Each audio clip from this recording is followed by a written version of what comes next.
जोजो टीवी। महिमा का प्यारा मोती। समीरपुर गांव की रानी, जो कि दिल की बहुत अच्छी थी, गांव वालों का हमेशा साथ दिया करती थी। रानी की एक छोटी बेटी थी जिसका नाम था महिमा। वो बहुत जिद्दी और शरारती थी। एक बार उसे एक कुत्ता लाने की जिद हो गई। मुझे कुत्ता चाहिए, मुझे कुत्ता चाहिए, मुझे भी कुत्ता चाहिए। मैंने कह दिया, बस अब मुझे एक कुत्ता चाहिए। अरे बेटा, क्यों जिद करती हो? कुत्ता तुम्हें काट खाएगा। वो बहुत खतरनाक होता है और जानवरों को यूं बांध कर रखना कोई सही बात तो नहीं। तुम समझती क्यों नहीं हो? आप झूठ बोल रही हो। कुत्ते बहुत वफादार होते हैं। मुझे एक अच्छा और बहुत सुंदर सा कुत्ता चाहिए, बस। अगर मैं उसे अच्छी अच्छी बातें सिखाऊंगी, सब कुछ बताऊंगी, तो वो किसी को नहीं काटेगा। माँ, मैं सच कह रही हूँ। देखो, मुझे कुत्ता चाहिए, बस। रानी ने महिमा को कुत्ता लाकर दे दिया। कुत्ता बहुत सीधा और प्यारा था। महिमा ने उसका नाम मोती रखा। महिमा उसका बहुत ध्यान रखती थी। जहाँ भी जाती, मोती को अपने साथ ही लेकर जाती। मोती, मोती, मेरा प्यारा मोती, तुम कितने प्यारे हो। अभी किसी को काटना मत, नहीं तो माँ नाराज होगी और सब कहेंगे तुम्हारा मोती तो काटता है, और तुमसे दूर भागेंगे। समझ गई ना? एक दिन महिमा मोती को बाग में घुमाने ले जाती है। वहाँ महिमा की बहुत सारी सहेलियाँ भी थीं। वो सब मोती के साथ खूब खेलती हैं। मोती बहुत वफादार और सीधा था, कभी किसी को काटता भी नहीं था। एक दिन फिर महिमा मोती को बाग में ले गई, जहाँ मोती ने गांव के कुत्तों को कहते हुए सुना, ये कैसा कुत्ता है, कभी किसी इंसान को काटता नहीं। हम कुत्तों को तो देखो, हाँ, हम तो हर किसी को काट लेते हैं। भला हमारे इन दांतों का फायदा क्या हुआ? हमारी तो फितरत काटना है, तो हम कुत्तों का नाम खराब कर रहा है ये। मोती यह बात सुनकर परेशान हो जाता है और सोचने लगता है, मैं किसी को काटूंगा तभी ये कुत्ते मेरे दोस्त बनेंगे। मैं किसे काटूं? मुझे तो यहाँ सब प्यार करते हैं। अचानक रात को महल में चोर आ जाता है। मोती महल में भौंकने लगता है। महल में कोई जाग नहीं रहा होता। उसी समय मोती चोरों का पीछा करता है और उन चोरों को बहुत काटता है, और चोरों को भागने ही नहीं देता।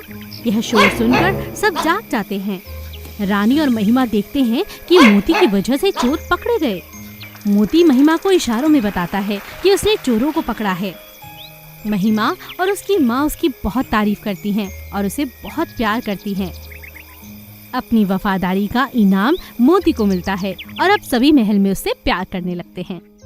दयालु मछली। एक छोटी सी नदी में बहुत प्यारी मछली रहा करती थी। उसका नाम था नैना मछली। उसके साथ नदी में जितनी भी मछलियाँ थीं, वो उसे रानी मछली नैना कहकर पुकारा करती थी, क्योंकि वो बहुत दयालु और मुसीबत में सबका साथ दिया करती थी। इसीलिए रानी मछली भगवान पर पूरा विश्वास रखती थी। एक बार नदी में अचानक बहुत तेज बाढ़ आ गई। पानी जोर जोर से उछलने लगा। सभी पानी के जीव परेशान हो गए। रानी मछली ने कहा, किसी को डरने की जरूरत नहीं, हम इस बाढ़ का मिलकर सामना करेंगे। डरो मत, कुछ नहीं होगा, भगवान पर भरोसा रखो, आओ मेरे साथ। रानी मछली की बात सुनकर सभी मछलियों को जोश आ गया और सभी एक साथ तैरने लगी। और तैरते तैरते वे सब जहाँ पानी का बहाव हल्का था वहाँ पहुँच गईं।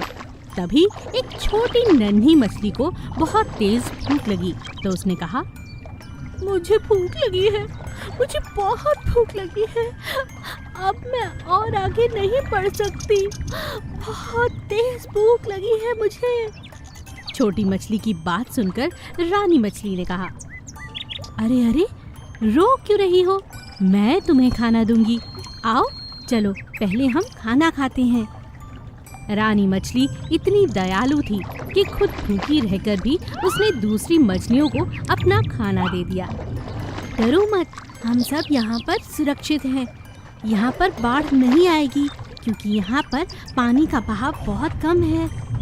सभी मछलियाँ बहुत खुश हो गईं। पर कुछ दिनों बाद उस नदी का पानी सूखने लगा। मछलियां डर गईं। अब क्या होगा? वो सब रानी मछली के पास गईं। रानी मछली प्रभु के ध्यान में मग्न थी। रानी मछली, आंखें खोलो और जरा देखो, यहाँ पर तो पानी कम हो रहा है, जल्दी कुछ करना होगा। तभी रानी मछली बोली, तुम सब डरो मत, कुछ नहीं होगा, प्रभु पर भरोसा रखो, सब ठीक होगा, चलो मेरे साथ आओ। रानी मछली अपने साथ सभी मछलियों को लेकर जाती है और सब मछलियों के साथ मिलकर वहाँ से निकलने का रास्ता बना लेती है, जो एक तालाब में निकल रहा था। सारी मछलियाँ मिलकर रास्ता बनाती हैं और एक एक करके वहाँ से निकलकर एक तालाब में पहुँच जाती हैं। सारी मछलियाँ बहुत खुश होती हैं और सब मिलकर रानी मछली का धन्यवाद करती हैं। शेर और भूखा राजा। एक जंगल में 2 शेर थे। उन्होंने जंगल के 2 हिस्से कर रखे थे। एक था जग्गू शेर, उसके हिस्से के जानवर उसके साथ रहा करते थे, और दूसरा था शेरू, उसके हिस्से के जानवर उसके साथ रहा करते थे। जग्गू और शेरू दोनों अपने साथियों से बहुत प्यार करते थे। जंगल के पास एक महल था। महल का राजा जंगल से रोज एक जानवर खाने के लिए मंगवाया करता था। जग्गू और शेरू बहुत परेशान आ चुके थे। शेरू यार, ये राजा तो बहुत बुरा है, रोज एक जानवर मंगवाता है। ऐसे तो सभी जानवर खत्म हो जाएंगे यार। पर अगर हम रोज जानवर नहीं भेजेंगे तो वो यहाँ शिकार करने के लिए पहुँच जाएगा, उसमें हम भी मारे जा सकते हैं। ऐसा करते हैं, कल एक सभा बुलाते हैं, फिर सभी जानवरों की सलाह भी मिल जाएगी। अगले दिन सभी जानवर एकत्रित होते हैं। आज हम महल के राजा को सबक सिखाने के लिए एकत्रित हुए हैं, अपनी सलाह हमें दें।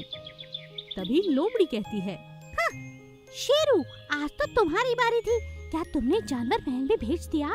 हाँ, आज तो भेज दिया, पर आगे से नहीं भेजूंगा। सभी जानवर बहुत रोते हैं, उसे देखा नहीं जाता। हाँ, पर मैं किसी को नहीं भेजना चाहता। तो सुनो, कल हम एक नहीं, कम से कम 5 जानवर जाएंगे। मेरे साथ कौन कौन चलेगा बताओ? सभी जानवर सोच में पड़ जाते हैं। मैं चलूंगा। मैं चलूंगी। मैं।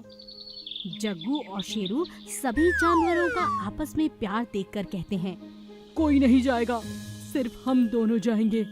अगले दिन जग्गू और शेरू दोनों महल पहुंच जाते हैं और राजा से कहते हैं, महाराज, आज हम खुद आए हैं, आप हमें खा लो।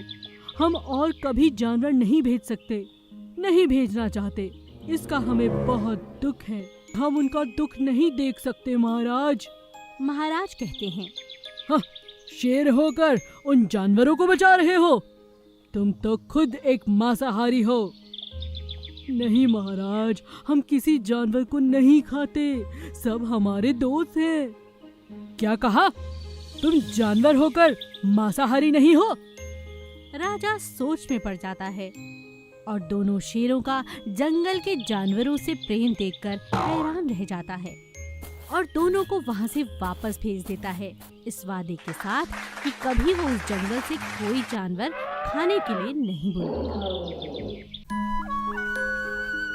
योद्धा और हाथी। एक बार एक योद्धा गजराम से उसके मित्र ने कहा, मित्र, बहुत दिन हो गए, हम कहीं शिकार पर नहीं गए। हाँ मित्र, प्रातः हम जंगल में शिकार करने चलते हैं। अगले ही दिन वो दोनों शिकार पर जंगल पहुंच गए। जंगल में सभी जानवर शांति से घूम रहे थे।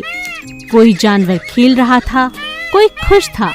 अचानक शिकारियों को आता देखकर सभी जानवर घबराकर वहां से भागने लगते हैं। पूरे जंगल में हलचल मच जाती है। सभी जानवर चिल्लाने लगते हैं, भागो भागो भागो भागो भागो। सभी जानवर भाग गए, पर हाथी नहीं भागा। वो वहीं पर डटकर खड़ा रहा। आओ मेरे सामने, तुम हम मासूम जानवरों का शिकार करने आए हो ना?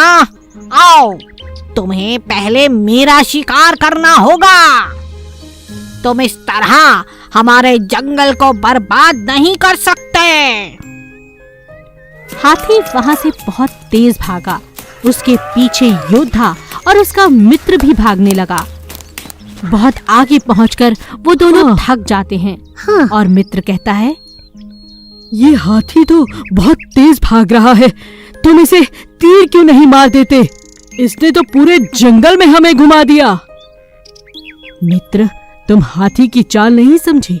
वो सिर्फ भाग नहीं रहा, वो हमारा ध्यान अपने ऊपर लगाकर दूसरे जानवरों को बचा रहा है। तुम्हें इस हाथी का अपने दोस्तों के प्रति प्यार नहीं दिख रहा? हाँ, तुम सही कह रहे हो। ये सब जानवर जंगल में कितने खुश रहते हैं, खेलते हैं और मुसीबत में एक दूसरे का साथ भी देते हैं। और हम लोग अपने मजे के लिए मासूम जानवरों का शिकार करते हैं। अब मैं समझ गया हूँ, मैं कभी भी इन मासूम जानवरों का शिकार नहीं करूंगा। हाँ दोस्त, हमें यहाँ से चले जाना चाहिए। हमें जानवरों से माफी मांगनी चाहिए। वो दोनों जंगल के बीच में जाते हैं और सभी जानवरों से हाथ जोड़कर माफी मांगते हैं।